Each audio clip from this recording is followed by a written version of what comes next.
All right, I need you to listen, not casually, not half distracted, but with the kind of listening you do when you know a secret is about to be revealed. Shh. Here's the secret. Our political divides are not as simple as left versus right. Underneath, at the level of the brain and body, extremists on both sides share more than they'd ever admit. We picture the far left and far right as mortal enemies, oil and water, night and day. They hurl accusations, wave banners, dig trenches. But when scientists at Brown University strapped these people into brain scanners and sensors, they uncovered something eerie. Those fiery opposites, their brains danced to the very same tune. Clap, clap. He's not the shrink for you, and he's not a doc from school, but he loves to know your dreams, even when you break the rules. His advice is not for all, big or small, short or tall. When your mind begins to stall, he might just let you fall, yet mind has him enthralled. Felix Mindhunter is not a real doctor and should not be listened to for sound advice. Here's what they saw. Extremists lit up the emotional centers of the brain, the amygdala, the periaqueductal gray, the superior temporal sulcus.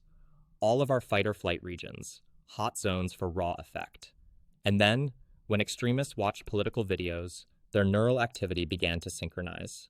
Two people, different ideologies, but their brain patterns locked in like they were moving to the same rhythm, same dance. And the effect grew louder when the rhetoric itself got hotter. Extreme language pulled them into even tighter dyadic synchrony. Their bodies joined the chorus too, skin conductance rising in tandem, pulses of arousal beating like shared drum lines. This wasn't just ideas clashing, it was a physiological duet of outrage. Now, look at the contrast. Moderates. Yes, middle-of-the-road people. Their brains didn't sync in the same way. Moderates processed political content with far more heterogeneity, different rhythms, scattered interpretations, diverse wondering. In a way, moderates embody that golden place, cognitive diversity, while extremists collapse into a march of emotional lockstep.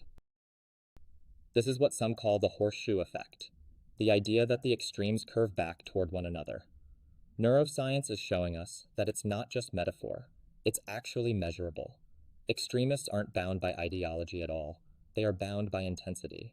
So, what do we do with this knowledge? On one hand, it's a warning sign to all of us. Fear-fueled and anger-based inflammatory media, along with political firebrands, are not just dividing the country, they're binding extremists together in an expanding emotional echo chamber. And outrage is profitable. And it works because it hits the same neural switches across the spectrum. On the other hand, it's an invitation for us to act. If extremists share a hidden rhythm, maybe we can use that knowledge to open new doors. Dialogue won't start by preaching at ideology. It might start by acknowledging a shared human vulnerability, the way emotions hijack us all. So here's my challenge. Listen harder. Not just to what we say, but to how we feel, to that emotional frequency underneath the words. Because maybe, just maybe, if we can hear how alike we become at our most divided, we can imagine a new way to listen each other that could pull us back from the edge.